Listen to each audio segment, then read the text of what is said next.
and welcome to World Insight on CGTN. I'm Tian Wei in the Malaysian capital, Kuala Lumpur.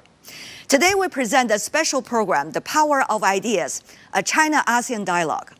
As close neighbors and good friends, relations between China and ASEAN have brought about tangible benefits for people in the region. But in turbulent times of rising trade barriers and deglobalization, how could China and ASEAN buckle down to cooperation and mutual benefit to keep regional peace and stability, to take a multilateral approach toward global development? And how can the wisdom of the East help fix global challenges today? On that and more, I invited a few people in the know for their insights. But first, these messages from the thought leaders. As the region is on the threshold of embarking on sustainable development, the China-initiated Global Development Initiative, or GDI, makes a perfect vehicle to foster a new dimension of ASEAN-China cooperation in sustainable development. Initiatives implemented under the GDI framework are presumably more receptive to the host countries which might be caught in the entanglement of Sino-US geopolitical competition. In the present context, Beijing is well equipped with sufficient means and platforms to render the China-ASEAN partnership time-resilient and relevant. The Belt and Road Initiative set the stage for reshaping the regional logistical connectivity and enhancing the economic integration through infrastructure development. Yet, the endeavor is not solely economics-driven. Alongside the three global initiatives successively rolled out later, the BRI is proven a strategic tool for spearheading the ideal of building a community with shared future, which is way above a mere tool for geopolitical diplomacy. Its enabler's role, manifested in the Prosper Thai Humanity outlook, far exceeds the inclusivity that Prosper Thai neighbor could ever entail. As the China-ASEAN bilateral trade figures are all set to breach the $1 trillion mark very soon, alongside a rising tide of Track 2 diplomacy in the region, the partnership of a community with a shared future remains a good avenue for continuous building of mutual trust, which is crucial to the enduring multi-dimensional collaboration between China and ASEAN amid the changing geopolitical dynamics. China development accelerated by leaps and bounds under the leadership of President Xi Jinping. The country embarked on a journey that has not only transformed the nation but has sent ripples across the world. Firstly, the nation saw the lifting of poverty of over 800 million people, what is arguably the greatest human success story of our time. China today is a global leader in 5G, facial recognition, and cutting-edge technology. In space, it's not catching up, it's leading. In digital economy, China successfully established a cashless, seamless society. Chinese tech giants Alibaba, Tencent, and Baidu all are now household names across the globe. Mobile payments have turned China into a near cashless society. The Rural Revitalization Program now uplifts fiercely underserved communities. China also pledged to peak carbon by 2030 and become a carbon neutral by 2060. With major investment in renewable and afforestation, it leads in green economy. In global diplomacy, China is redefining world order. With the Belt and Road Initiative, China has connected over 150 countries through infrastructure and trade. Through initiatives like the Global Development Initiative, the Global Security Initiative, and the Global Civilization Initiative, China is championing alternative global norms. Indeed, China's version of a global innovative leadership by 2035 and the goals toward a full national regeneration by 2049, the century of the People's Republic of China, appears to be achievable. China is not just a rising, it is redefining the very architecture of global power. As Asian, one is of course proud of China's remarkable achievement. Why China, Malaysia, and ASEAN relations are matter? Because we share a long history of trade, cultural exchange, and mutual growth. And over the past decades, our relationship has evolved from diplomatic ties to deep-rooted economic partnerships. And milestone in regional cooperations, the China-ASEAN Free Trade Agreement, launched in 2010, has significantly enhanced the trade flows, making ASEAN the China's largest trading partner. I have to emphasize, the largest trading partner. And high level of mutual complementary ASEAN nations provide the natural resources, labor, and consumer markets that China's industrial and technological capabilities can complement. And this is very important. The synergy drive economic expansion on both sides, not just one side, both sides. The regional growth and global impact for this collaboration is not just beneficial for ASEAN and China, but for the whole world, whole global economy. As we strengthen trade networks, we therefore reinforce the region's resilience and influence in global supply chains. Despite global uncertainties, China's strong domestic market, innovation-driven growth, and commitment to regional integration indicate that its economic momentum will persist, and we believe that, ensuring a prosperous future for ASEAN and China. For a long time, modernization was seen as synonymous with Westernization. In many regions, especially former colonies of the Western power, it was widely assumed that the only viable path to development was to adopt Western model. However, Chinese modernization has fundamentally challenged and redefined this conventional notion. China has pioneered a unique development path that is rooted in its 5,000-year-old civilization, shaped by its unique national conditions and rich historical heritage, as well as pressing development needs. This distinctive approach does not solely focus on economic growth. It also emphasizes social equity, ecological sustainability, and cultural continuity. In doing so, it offers valuable inspiration to other developing countries seeking their own path forward. Unlike models that benefit only a privileged few, Chinese-style modernization is about lifting the well-being of the entire population. Central to this vision is the goal of common prosperity, with rural revitalization serving as a key strategy. Without addressing urban-rural inequality, common prosperity remains a distant dream. Recently, I had the opportunity to attend the Nujiang International Forum on Poverty Governance and witness firsthand the transformative impact of this policy in one of China's most disadvantaged counties.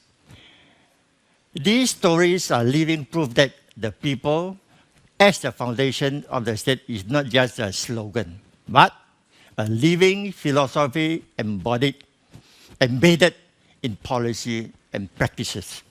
In a world facing geopolitical instability, climate crisis, and rising inequality, China's development path provides not only a source of hope for its own people, but also a meaningful alternative to the dominant Western paradigm. It opens the door to new thinking, new collaboration, and new possibility for inclusive, sustainable global development. As Thomas Friedman wrote in a recent New York op-ed on April 2nd, I saw the future. It was not in America. This is what he said. And I said, indeed, the future of the world may well be unfolding in China.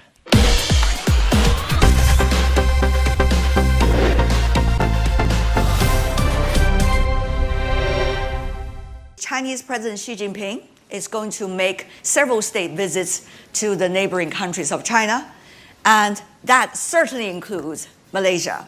What are the issues you are looking at specifically for his state visit to Malaysia and also to ASEAN countries? Mr. Dato? To me, it has three dimensions. One, on the bilateral, I think it will be another boost for relations to take off after our 50 years of relation. The 50 years has been a great achievement. We had a very great celebration in both countries, and now I think we are looking beyond 50. So his visit will set the tone for the next 50. Secondly, on the context of regional cooperation, Malaysia is the chairmanship of ASEAN. This will give actually support to ASEAN cooperation. Thirdly, as you mentioned, the world today is in turmoil, I think so chaotic. So I think the visit could give opportunity to both the leaders to exchange views and how to view and also to see, to bring about harmony and more stability, as many of President Xi's own initiative include that type of element. Yeah. The world is so chaotic. That adjective, I really got it. And there is more searching for certainty, for predictability, for cooperation. Now, Mr. Ong, what do you think will be on the agenda that's so much to your interest? And also, everyone sitting here, we got a lot of young people sitting here. Certainly, I think we are hopeful now for some guidance from President Xi himself, particularly in face of the current turmoil induced by what I call the Trump's tariff, or in short, the Trump tariff turmoil. And this has been disturbing. And I think all eyes are now on China, certainly. And on the other hand, in the interest of ASEAN, we are hopeful to see perhaps another round of escalation of our relations in all dimensions, namely in economics, alongside politics, and perhaps in this context, we should also deep dive into the possibility of building a community of shared future between China and ASEAN. So far, to my understanding, there are 8 out of 10 ASEAN member states have endorsed a partnership of a community with shared future with China, leaving behind 2. And of course, it's a matter of time. The other 2, as I said earlier, when they are getting more ready, they can join in later. But at this juncture, perhaps, it's good for us to explore the possibility of fostering such a partnership, which is very timely. Well, talking about a community of shared future, we understand right before Chinese President Xi Jinping's visit to the neighboring countries, there was a working conference in China.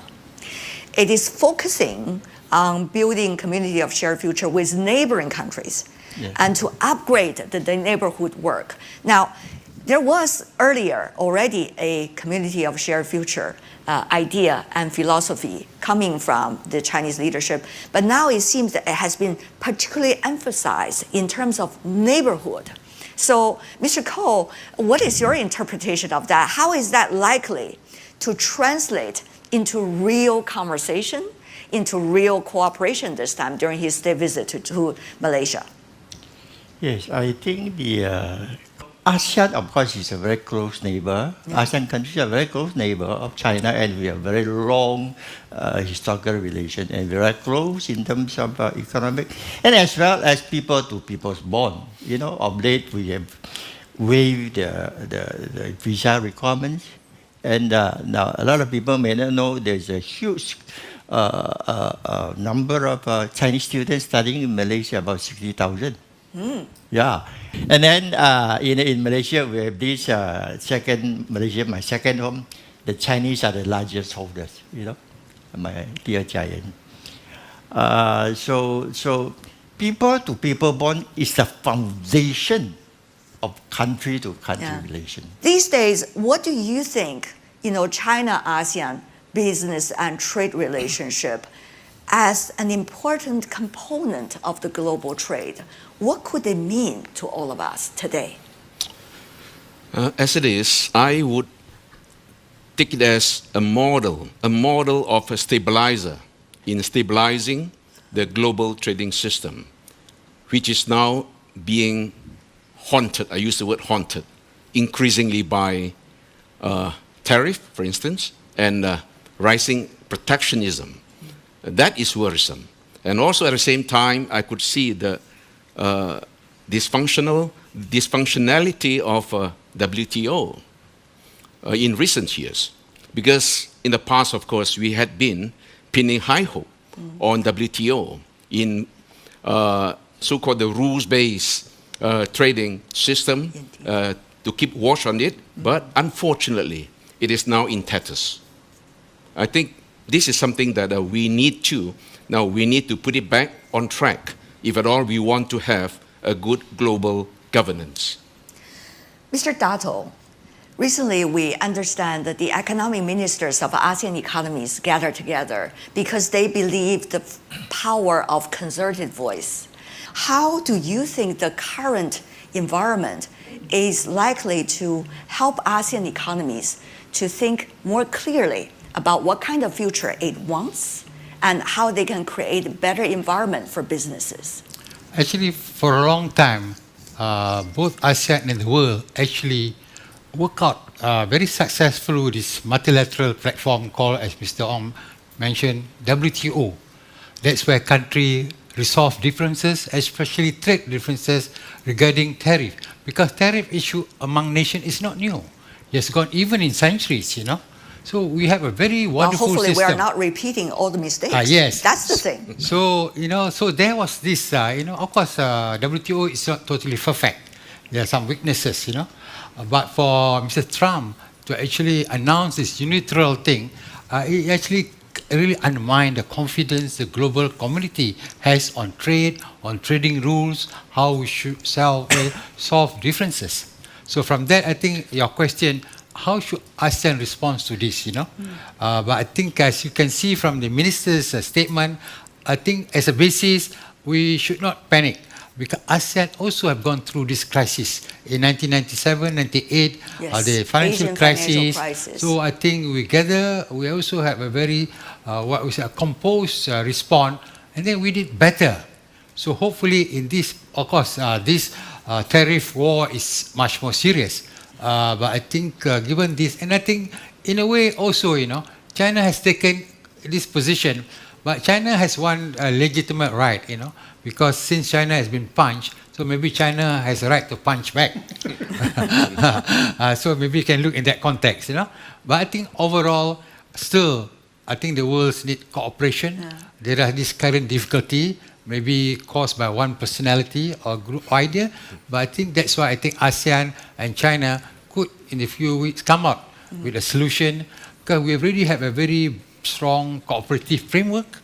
We have worked over 30, 40 years. Yes. And I think with that cooperation and with China, concerted effort and influence, because China produced 1/3 of the global GDP. And that China has several trillion of reserves. So huge.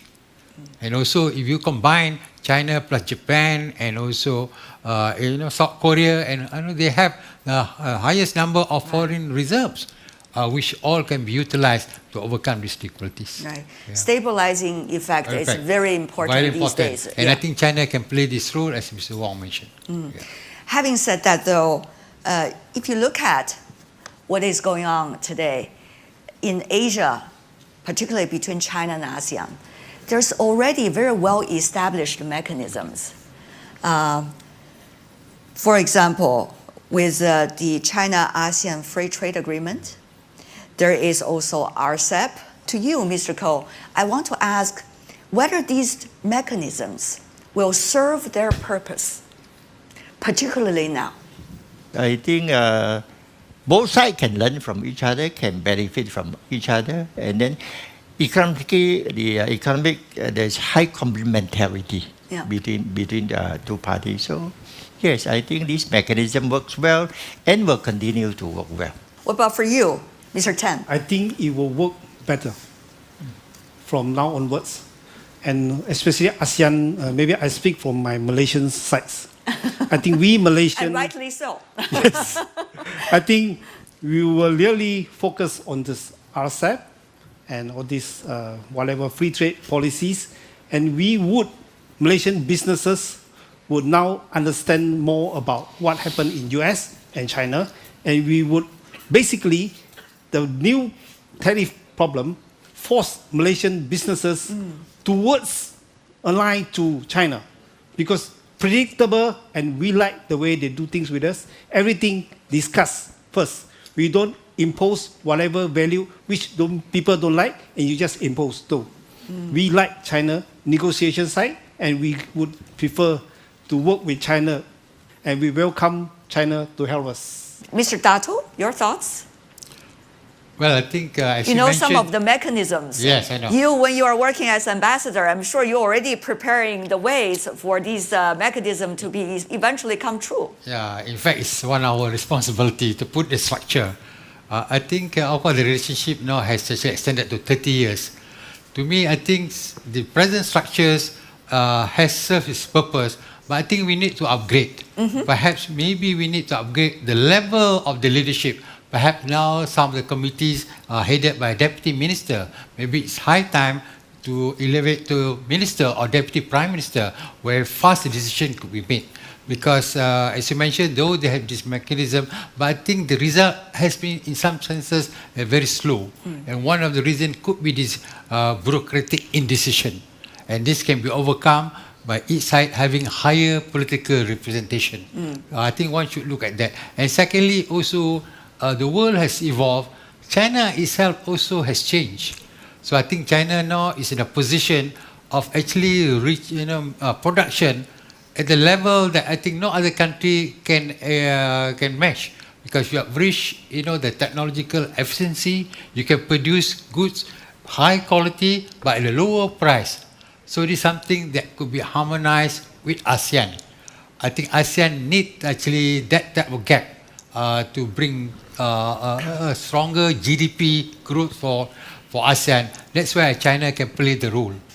China, for example, Mr. Ong, through Belt and Road Initiative and also through other mechanisms, has been working with ASEAN economies on the green industry. How are these being put into consideration? Because these are equally important. Mr. Ong. Yeah, under the framework of BRI, the green shift, so to speak, the green shift in the second phase of BRI implementation. Now, to many of us in Southeast Asia, it is a new turf, relatively new turf. And Malaysia, I don't mind saying that we are still a new kid on the block, right? And certainly we aspire to be not just a mere customer or a consumer. We want to be part of it, right? In our innovation one day, perhaps, that we can learn from China. We can foster technology partnership with China, for instance. And having said that, I would like to respond just very briefly to your earlier questions. Malaysia-China trade relations. And when we talk about, say, the free trade agreement and the RCEP, I'm not going to deep dive into it. We are not short of toolkits to promote further our bilateral trade. But the downside is, many a time, we don't seem to synchronize all these toolkits. For instance, like RCEP, Great point. RCEP, and the CAFTA. I still need China-ASEAN Free Trade Agreement. The free trade How area. they will integrate with one another. Yes, because that would create what we call the spaghetti bowl, the spaghetti bowls effect. That means to say you still need to synchronize it, right? In order to, you synchronize and synergize it before it could maximize the impact. And this is something that I hope China and ASEAN will be doing very soon.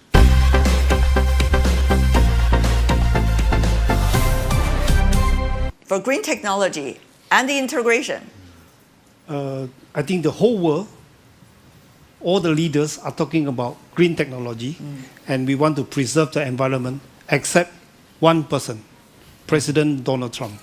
He doesn't believe in that, and he started the coal policy and all kind of policies which they withdraw from the national United Nations. So, but we must understand, without the green technology, what happened 50 years from now, 100 years from now, the weather will be very hot and the environment will be polluted. That's why I say China has taken the lead and very successfully.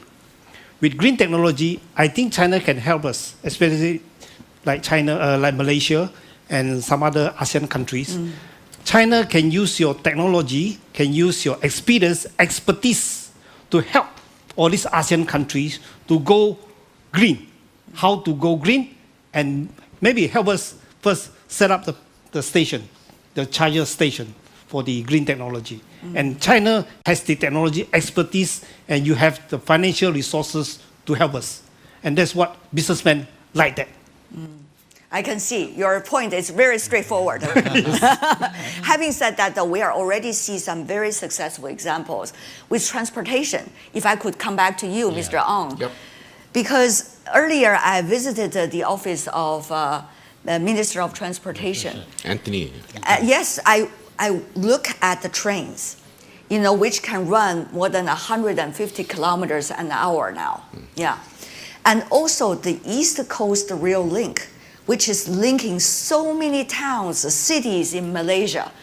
Think about the children that are going to university. You can travel on the train. Yes.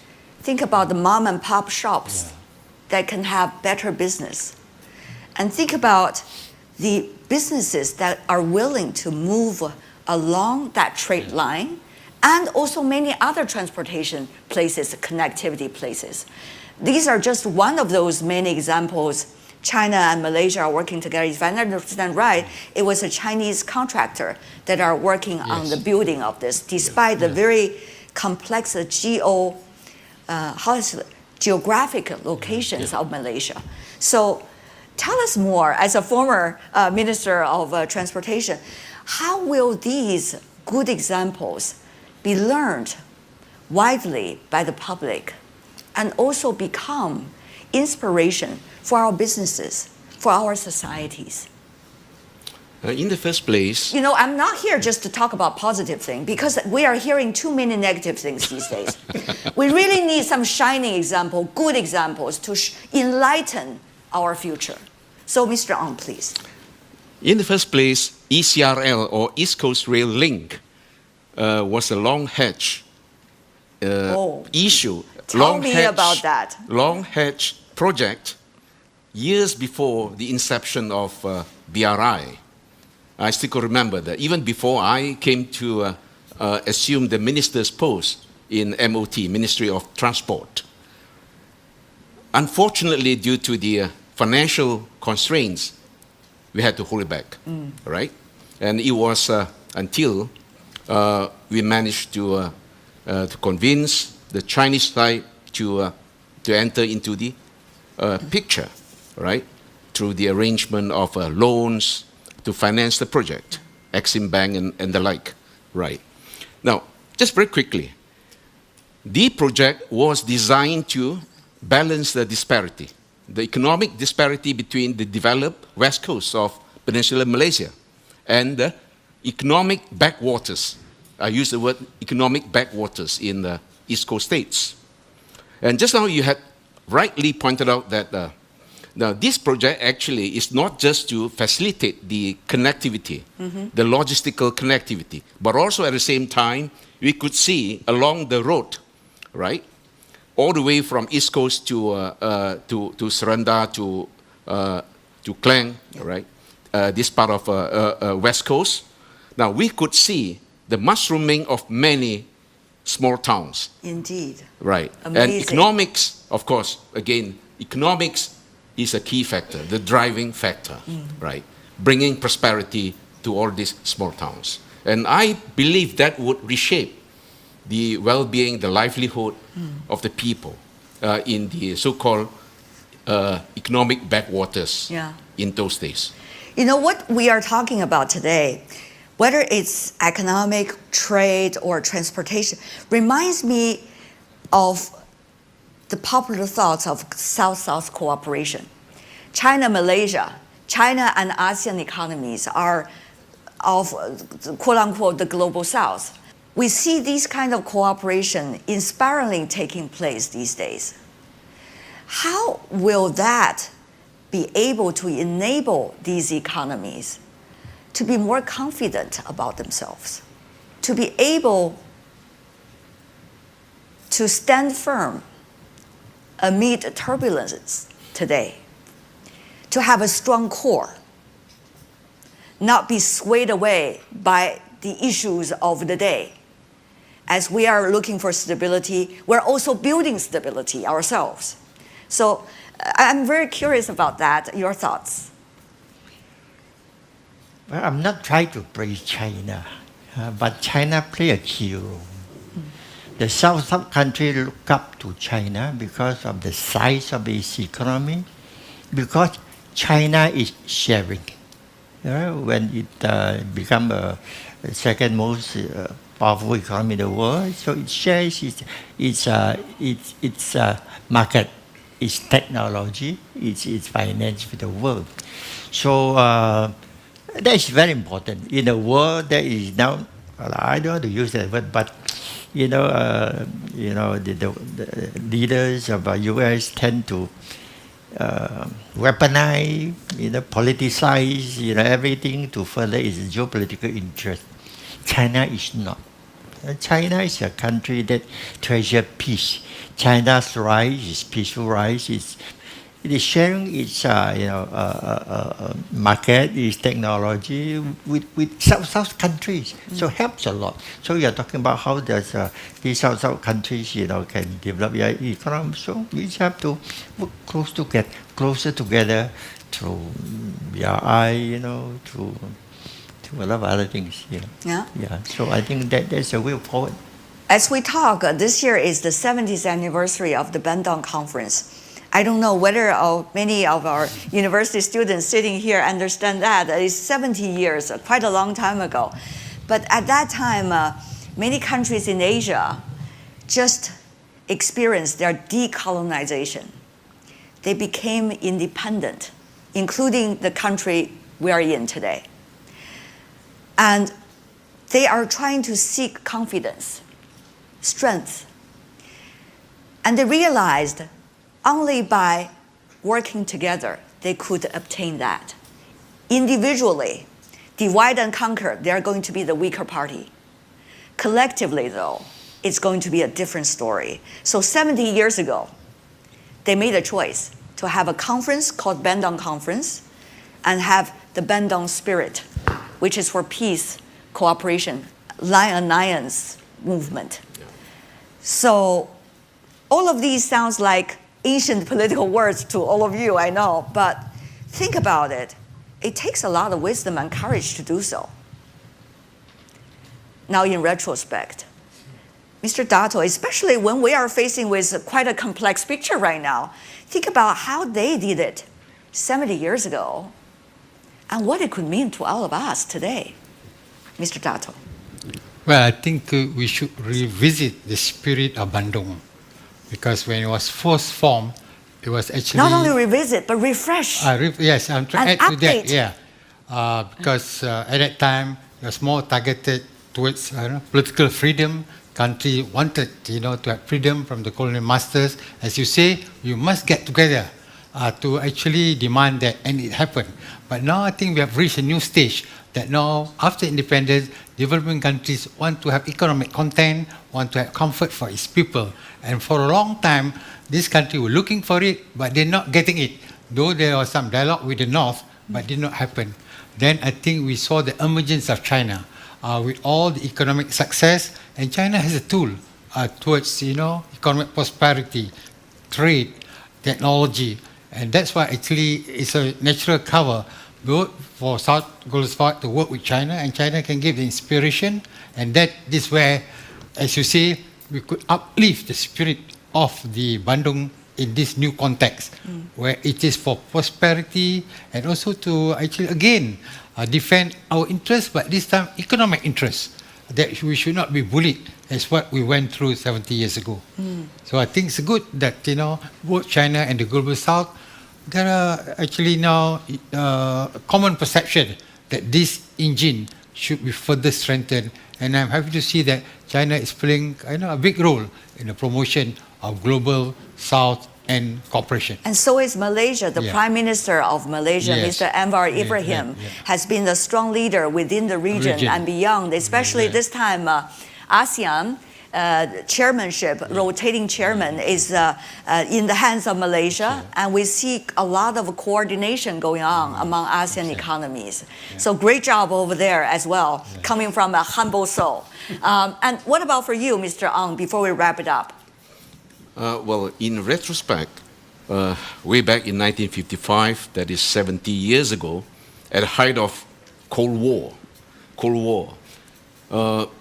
Bandung Conference was being held under a lot of constraints then, particularly now when the new developing countries were then in their pursuit of not just a sovereignty, independence, but more importantly, they need to unshackle themselves from the stranglehold of economics by the ex-colonial masters. And now we have opened our floor. We are opening our floor now to voices coming from the young people, great students, rising talents in this country here in Malaysia. So this lady, please. As China deepens its Belt and Road partnerships, how does it plan to balance its infrastructure investment with concern about debt sustainability in Asian countries? Did you get? Well, yep. Okay, that's just a long question, very sophisticated one. Quite encompassing.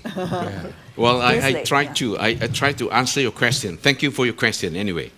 Well, in fact, to my understanding, BRI, Belt Road Initiative, is not just an endeavor of logistical connectivity or infrastructure connectivity. That means to say that goes beyond infrastructure. But since you mentioned about the word connectivity, then I zero in on connectivity per se, right?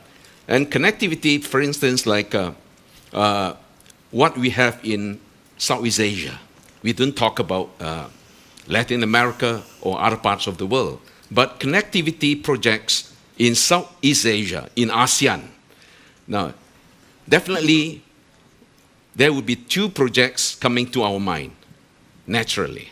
Firstly, of course, the landmark project of China-Laos Railway, linking now Yunnan province, linking Kunming in Yunnan province to Vientiane of Laos.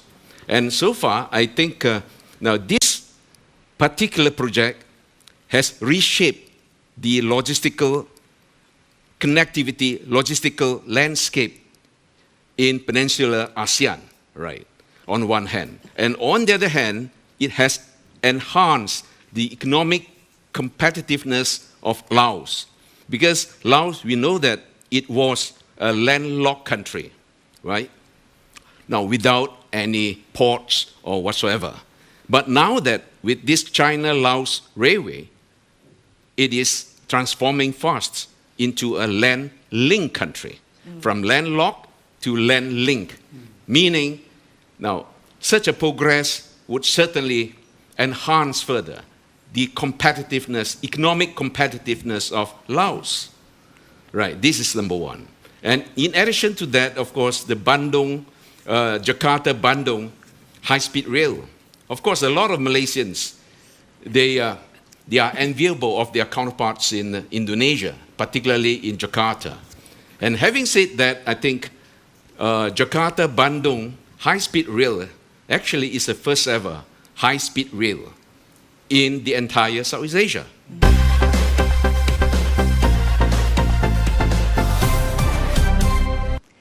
A great discussion, isn't it? With that, we're coming to the end of this special program of World Insight here from the Malaysian capital, Kuala Lumpur. I'm Tian Wei. On behalf of my teams here in Kuala Lumpur and in Beijing, thanks for being with us. I'll see you tomorrow.